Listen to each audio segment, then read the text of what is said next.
मी दौलतराव धर्मराव आत्राम, राहणार अडपल्ली माल, तालुका मुलचेरा, जिल्हा गडचिरोली.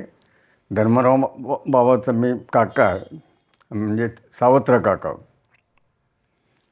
त्यांचे म्हणजे वडिलांना 2-4 पत्न्या होते, त्याच्यापैकी मी सगळ्यात लहान पत्नीचा मुलगा. लहानपणी आता ते म्हणजे 12 वर्षाच्या वयात, 12-13 वर्षाच्या वयात असताना त्यांचे वडील वारले. त्याच्या अगोदर ते शाळेतच शिकत होते आणि ते खेळण्यामध्ये त्यांचं म्हणजे रुची होती. फुटबॉलमध्ये चांगलं खेळणारे होते ते. आम्ही आता वेगळे वेगळे राहायचे. ते इथे वाड्यात राहायचे, ते आम्ही म्हणजे दुसऱ्या अडपल्लीला राहायचं लहान असताना बाबा. त्याच्याकरता त्यांच्याशी जास्त काही लहानपणाचा मला म्हणजे सहवास नाही राहिला.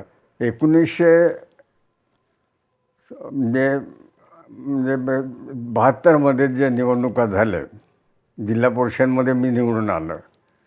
त्याच्यानंतर बाबा त्यावेळी म्हणजे पंचायत समितीचे सदस्य होते आणि आयरी पंचायत समितीचे ते सभापती झाले. तेव्हापासून त्यांचा सहवास, राजकीय सहवास. ते काय पहिले त्यांचे मोठे वडील म्हणजे आमचे मोठे भाऊ विश्वेश्वर महाराज, ते नावीस म्हणून चालवत होते. ते नावीसच्या याच्यामधून आम्ही सगळे लोक पुढे यायचे.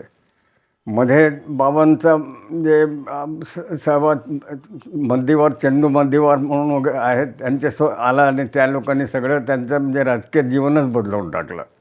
ते काँग्रेसमध्ये आणले. काँग्रेसमध्ये मग आल्यानंतर बाबाचं जे राजकीय प्रवास वेगळ्या प्रकारे सुरू आहे. त्याच्या अगोदर ते मोठ्या वडिलाच्याच जे याच्याखाली होते. नाही, पंचायत समितीचं निवडणूक 72मध्ये झालं. त्याच्यानंतरचे जे निवडणूक झाली, बाबा आमदार म्हणून निवडून आले काँग्रेसच्या तिकिटावरून. आणि त्याचे अगोदर त्यांचं म्हणजे तिथे म्हणजे मंत्री व्हायला कारण होता, म्हणजे गड्डमवार साहेब, वामनराव गड्डमवार चंद्रपूरचे, ते आमदारही होते, नामदारही होते. तर त्यांचं आणखी श्यामबाबूचं पटाचं नाही, तर श्यामबाबू चंद्रपूरचे ते आमदार होते. त्याला म्हणजे मंत्रिमंडळात स्थान नाही मिळालं पाहिजे आणि बाबाला म्हणजे पाहिजे म्हणून ते मला म्हणजे आग्रह केले की तुम्ही पोटदुखे साहेबांशी बोलून घ्या. ते खासदार होते तेव्हा. तर तेव्हा मुंबईला त्यांना जेव्हा मंत्रिमंडळात जे घ्यायचं होतं तेव्हा जाणार होते, तेव्हा ते म्हणजे त्यांना पोटदुखे साहेबांना मी म्हटलं की बाबा दोघंही तुमचे चांगले तरुण आहेत, पक्षाचं तुम्हाला म्हणजे त्या मदत होते, त्या दोघांचंही नाव पुढं करा आणि होत नसेल तर ते धर्मराव बाबा काय झालं होतं, विश्वेश्वर महाराज म्हणजे खासदार करता म्हणून निवडणुकीमध्ये उभे होते. आणि ते जेव्हा होते ते बाबांनी काँग्रेसमध्ये गेल्यानंतर पूर्ण मदत करून त्या म्हणजे त्यांचा तर बालेकिल्ला विश्वेश्वर महाराजांचा सिरोंचा निर्वाचन, तेव्हा सिरोंचा निर्वाचन क्षेत्र म्हणून होता हा. तर त्याच्यामध्ये त्यांचा बालेकिल्ला असतानाही बाबाचा तरुण वयामध्ये म्हणजे त्याने मेहनत करून 3,500 मताचा लीड करून दिलं. तर त्याच्यामुळे त्यांचा एक प्रकारचं त्यांना ऑब्लिगेटरी होतं की त्यांना मदत करायचं. त्यांना मग नंतर त्यांना जे मंत्रिमंडळात घेतलं आहे. किडनॅप केले होते मंत्रिमंडळाच्या अगोदर तिथं मेडपेल्लीवरून, पिरमेल्लीजवळ एक गाव आहे, तिथं लग्नाच्या कार्यक्रमाला गेले होते. तिथं नक्षलवाद्यांनी किडनॅप केलं. तेव्हा आम्ही सगळं त्यांच्यासोबतच होतो. आणि तेव्हा पहिले मंत्रिमंडळात जेव्हा त्यांना स्थान मिळालं, शपथविधी करता म्हणून प्रोटोकॉलचा माणूस आला, तेव्हा आम्हालाच नवल वाटलं की यांना मंत्री कसं बनवत आहेत आणि कोणत्या आधाराने. आम्ही तर काही प्रयत्न केलंच नव्हतं.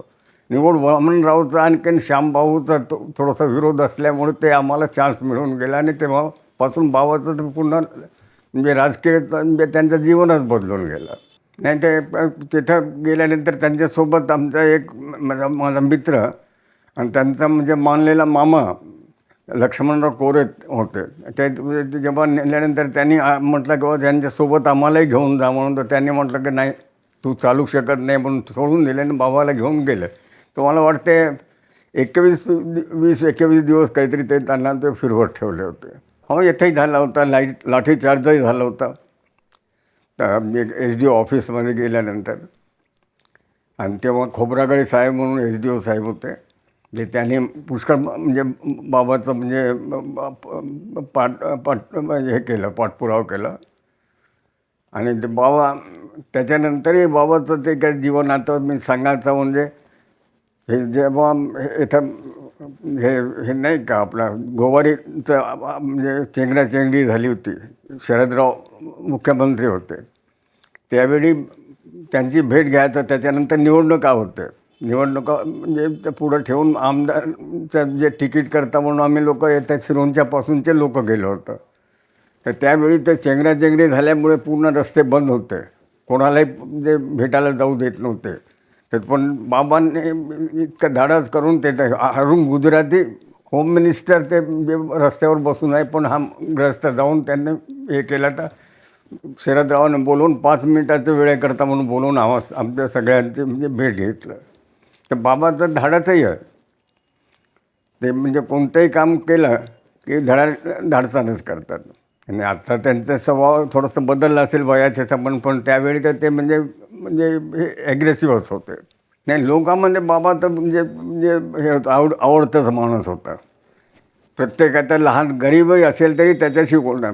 पहिले तर कुठलंही असेल तर त्यांनी तो म्हणजे पहिले म्हणजे असा दाखवला की जसं ते नाकारणार, पण त्याच्यानंतर त्याला पाठपुरावा करून त्याचे कामं करून देत गेले म्हणून तो तिथपर्यंत वाढला. ग्रामपंचायतचं सरपंचपासूनचं म्हणजे कॅबिनेट मंत्री, आता पहिले तर म्हणजे राज्यमंत्री होते, यावेळी आमची इच्छा होती की कॅबिनेट मंत्री झालं पाहिजे म्हणून.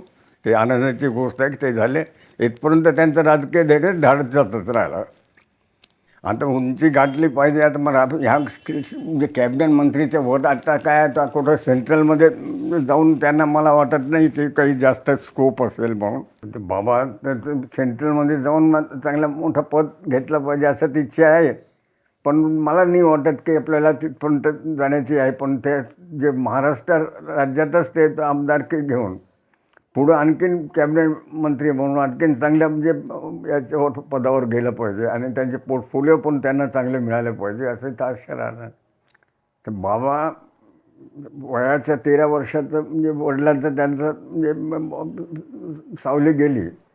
ते आता आईला कधी म्हणजे बाहेरचं म्हणजे वातावरणाशी त्यांचा संबंध नव्हता, पण ह्या माणसाने हे 7 भावंड, 2 बहिणी, 5 भाऊ, तर त्या सगळ्यांचं कुटुंब त्यांनी म्हणजे सांभाळून त्यांचे लग्न, 2 बहिणीचे लग्न, भावांचे लग्न, स्वतःचं लग्न सगळं केलं. आणि आज मला आधार असेल तर त्याचंच. कधी मी कोणता शब्द टाकला की माझा शब्द त्यांनी नाकारला नाही. ते आता फोननं बोलो, मी प्रत्यक्षात भेटून बोलो. त्या प्रत्यक्षात आता माझी तब्येत ठीक नसल्यामुळे भेटलं होत नाही, पण परवाही एक कार्यक्रमाकरता माझ्या गावाजवळ एक वसंतपूर म्हणून गाव आहे, तर तिथं जे फुटबॉल मॅचचं ते उद्घाटनाकरता आले होते, क्रिकेट का फुटबॉल, ते त्या घरी चालून आले. एक कॅबिनेट मंत्री स्वतः येऊन भेटून जाते, तर त्याच्यामध्ये किती मोठं मन असेल. प्रत्येक गोष्ट त्यांनी लहान मोठ्यांचाही म्हणजे त्यांनी विचार करून त्यांचा आदर केलेला आहे. मला तर ते 10-12 वर्षापासून त्यांचाच आधार आहे. वयाने नात्याने लहान आहे, पण मनाने मोठा आहे, इतकं नक्की. तर ते लोकांनी बाबाचं असं आहे की ते रक्ताचं नात्यासारखं आहे. त्यांनी बाबांनी कधी त्यांना म्हणजे दूर नाही ठेवलं. कुठला गरीबातला गरीबाला कोणतं लहान काम घेऊन आला तरी त्या म्हणजे त्यांचे कामं करून दिलं. स्वतः म्हणजे जाऊन नाही केल्यासाठी त्यांचे लोकांच्या माध्यमातून त्यांनी करून दिलेलं आहे. तर लोक त्यांना म्हणजे आत्ता म्हणजे आवडीने पाहतात म्हणून तर निवडून येतात ते. नाही तर इतकं मोठी शक्ती आहे. विश्वेश्वर महाराज म्हणजे एक चांगली शक्ती होती. आपल्यालाही मागचा काही इतिहास माहीतच असेल ना की काय ते कसे होते, काय होते. तर त्यांच्या विरोधामध्ये तो माणूस जेव्हा पुढं जातो तर त्याच्याजवळ काही ना काही विशेष आहेच. बाबाकडून आता अपेक्षा हीच आहे की आपला जिल्हा तर तसा रोजगाराच्या दृष्टिकोनातून माग असलेला आहे. पहिले शिक्षण नव्हतं तर लोकांना काही म्हणजे कोणती आवड नव्हती नोकरीची वगैरे. आता तर सगळं शिक्षण इतकं म्हणजे वाढलेलं आहे की लहानच्या खेड्यामध्येही म्हणजे शाळा झालेल्या आहेत. शाळेपासून आश्रम शाळेपासूनचे विद्यार्थी शिकून पुढं आलेले आहेत. काही काही सगळे ग्रॅज्युएशन, पोस्ट ग्रॅज्युएशन करून आहेत. तर त्यांना रोजगार नाही आहे. आता इथे रोजगार निर्मिती करता म्हणून त्यांनी प्रयत्न केला पाहिजे या जिल्ह्यात.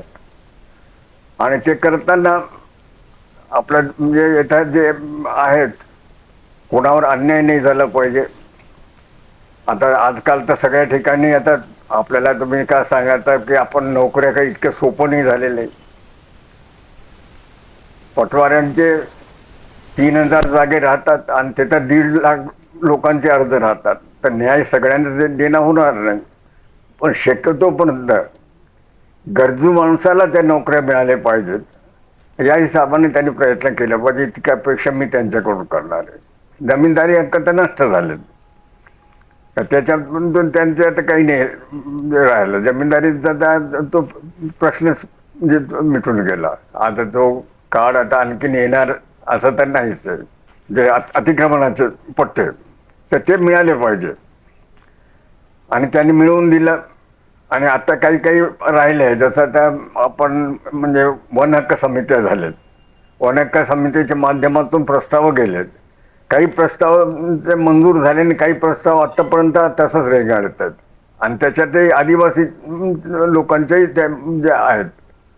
जसं माझ्याच गावामध्ये अडपल्ली म्हणजे याच्यामध्ये आमचं म्हणजे चराईचं जंगल होती, तर त्या जंगलामध्ये अतिक्रमण झालं आणि त्या अतिक्रमण नंतर त्यांना म्हणजे अर्ध्या लोकांना पट्टे मिळाले, अर्ध्या लोकांचे मिळाले नाही. तर त्या लोकांनाही मिळवून देण्याचा प्रयत्न त्यांनी केला पाहिजे.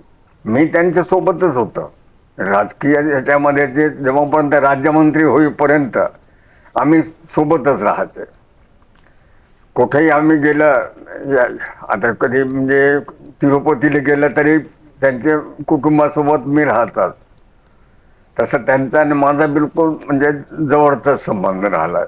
जसा काका म्हणून तर होताच, पण तरीसुद्धा विश्वासू म्हणूनही मला त्या सोबत ठेवायचे. आणि त्यांच्याबद्दल काय एक धाडसी माणूस आहे. आणि त्यांच्यासोबत राहून त्यांना तुम्ही पाठपुरावा केलं, त्यांना राजकीय म्हणजे शक्ती दिलं, तर त्यांच्याकडून तुम्हाला म्हणजे पुष्कळशी अपेक्षा पूर्ण होण्याची आहे. जसं आपण म्हटलं पट्टे नाही आहे, पट्टे मिळवून देण्याची पण त्यांच्याजवळ क्षमता आहे. ते भांडून आणू शकतात. त्या लोकांनी त्यांना राजकीय पाठिंबा देऊन याच्या पुढेही त्यांना म्हणजे आमदार खासदार जिथे काही ते निवडणुकीमध्ये उभे राहतील त्यांना त्यांनी साथ करून त्यांना निवडून द्यावं इतका अपेक्षा करतात. आणि आता आहेत आता मायनिंगमध्ये आपल्याला काय रोजगार कोणाला मिळाला?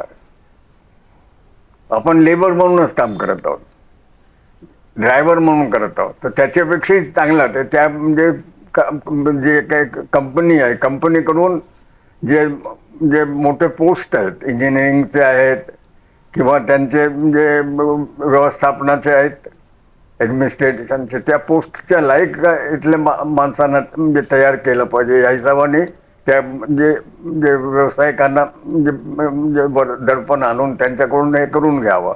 आपल्याकडले लोकांना म्हणजे प्रशिक्षण दिलं पाहिजे आणि तेव्हाच बसतील. नाही तर आम्ही खुदच काम करणार. आम्हाला म्हणजे का तेच 15,000च मिळणार आहे, तर 1,00,000-1,50,000ची तर नोकरी नाही मिळणार आहे. तर त्याच्याकरता पण बाबांनी प्रयत्न केला पाहिजे. इकडच्या लोकांना त्यांनी पुढच्या शिक्षणाकरता म्हणा प्रशिक्षणाकरता त्यांना पाठवलं पाहिजे. आणि तशी क्षमता आहे, त्याची शैक्षणिक पात्रता आहे या जिल्ह्यामध्ये. आणि विशेष करून आदिवासी मुलांमध्ये आहे, कारण हा जिल्हा तर आदिवासी म्हणजे जिल्हा असल्यामुळे ते आदिवासी मुलंही तितकेच शिकून आहेत. पहिली स्पर्धा नव्हती, पण आता स्पर्धा चालू झालेली आहे. त्यांचे आता ते महत्त्व म्हणजे लोकांचं त्याच्यापासून जे काही माहिती मिळायची माहिती मिळत आहे, लोक जागरूक होत आहेत, तर नक्कीच त्यांचा म्हणजे फायदा झाला आहे बाबाचा त्या मंत्रिमंडळामुळे. आणि बाबा तसं ते मी पाहत होता. आता कधी कधी आता मागे मला कधी टी व्हीमध्ये जास्त करून दिसायचे नाही, पण आता ह्या कॅबिनेट मंत्री झाल्यापासून आता कॅबिनेटची मिटिंग असं काही असं त्याच्यात बसून दिसतात. तर मला आनंद होतो की बाबा ह्या माणसांनी कुठंतरी आपला काही आधार नसताना, कोणाचं पाठबळ नसताना स्वतःच्याच पायावर त्यांनी उभं राहिलं आणि इथपर्यंत आलेलं आहे. आणि त्यांनी जे काही खाता मिळतं त्याच्यामध्ये त्यांनी अभ्यास करून पुढे जायची त्याच्यामध्ये आहे क्षमता. आणि ते दिसतंय नाही, तो एक चांगलं उदाहरण आहे. सैनिकी विद्यालयामध्ये माझे 2 नातू शिकले. तर ते शिक्षण घेताना त्यांना त्यांच्यामध्ये एक मूल आता शिक्षण लहान माझं नातू जो आहे जिथून शिकलं त्याच्या खेळामध्ये प्रावीण्य मिळवलं आणि आता त्याचं म्हणजे ॲग्रिकल्चर कॉलेजमध्ये त्याचे म्हणजे शिक्षण चालू झालं. तर 12वी झाल्यानंतर आता कॉलेजमध्ये फर्स्ट इयरला आहे तो. तर त्याला म्हणजे डिव्हिजन लेवलपर्यंत त्याला खेळण्यामध्ये तिथं म्हणजे शिक्षणासोबत खेळांच्यामध्येही महत्त्व देतात, फिजिकल याच्यामध्येही त्यांचं आहे. तर तो एक बाबाच्या हातून झालेला सगळ्यात उत्तम एक इन्स्टिट्यूशन आहे. तिथं म्हणजे बाबाचा म्हणजे एक प्रकारचं म्हणजे ह्या जिल्ह्याला एक वरदानच ठरला तो. महाराष्ट्र जिल्ह्याचे विद्यार्थी आहेत. माझे 2 नातू तिथे शिकले. मोठा नातू झाला 12वी म्हणजे नाही 10वीतूनच म्हणजे सोडला तिथं. आणि लहान नातू 12वी झाला. तो खेळामध्ये प्रावीण्य मिळवून तो डिव्हिजन लेवलपर्यंत खेळायला गेला. त्याला आता ते ड्रेस वगैरे करून देणार. म्हणजे त्या शाळेतून काही ना काही घडत आहेत. काय म्हणजे 1-2-4 डॉक्टरही झालेत. 1-2 विद्यार्थी म्हणजे याच्यामध्ये गेले. पण आता सैनिकी शाळा राहून सैनिकी याच्यामध्ये नाही गेले, कैडेट म्हणून नाही कुठं त्यांचं झालं.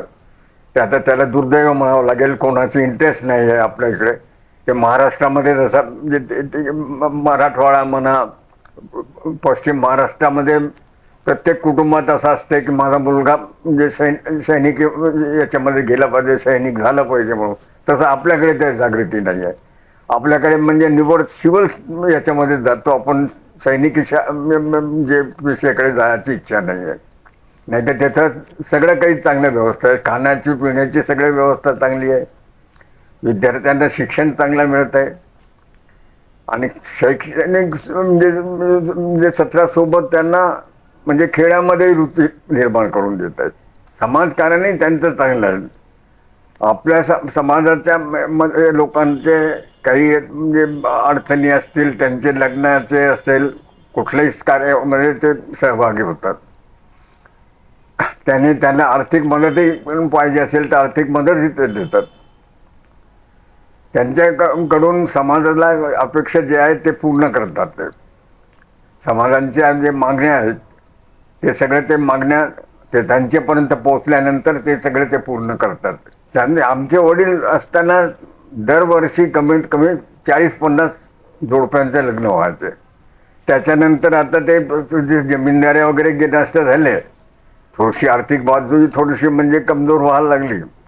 आणि लोकांचंही नाही तर तसा बाबांच्या हातून तो सत्कार्य घडू शकला नाही. पण त्याच्या प्रथाच थोडीशी मोडली, कारण की सरकारनं म्हणजे चालू केलं. गव्हर्नमेंट लेवलनं म्हणजे सामूहिक विवाहाचा म्हणजे प्रकार चालू झाल्यानंतर तो तितका इंटरेस्ट त्याच्याही घेतला नसेल. ते केले ना तसं आर्थिक मदत करत जात. पण जसं ते एक प्रकारचं 5-25 जोडप्यांचं लग्न म्हणजे हे करून तयार करून लग्न करून दिले असं माझ्या लक्षात नाही आहे. तर ते काय रोजगार म्हणजे काय म्हणजे त्यांचं तर एक तर आदिवासी लोकांचं आणि विशेष करून माड्या लोकांच्या मध्ये ते ताडीचं म्हणजे झाडचे उतरवणं हे त्यांचा एक प्रकारचा म्हणजे व्यवसायच होता. स्वतःच्या करता करायचे. पण जेव्हा बाहेरचे लोक येऊन प्यायला लागले तर ते एक प्रकारचं त्यांना आर्थिक मदतही व्हायला लागलं. नाही तर पहिले लायसन्स होता झाडाला, मला वाटते 4 आणे काहीतरी फी भरावा लागत होता. आणि काढणारा जो आहे त्याचं लायसन्स अलग असं कलेक्टरेटमधून काढायचं. आणि त्याच्यानंतर ते उतरवून स्वतःच पेऊ शकत होते, विकत नव्हते. आणि हे लायसन्स पद्धत बंद झाल्यानंतर ते त्यांना म्हणजे तो एक रोजगार मिळाला.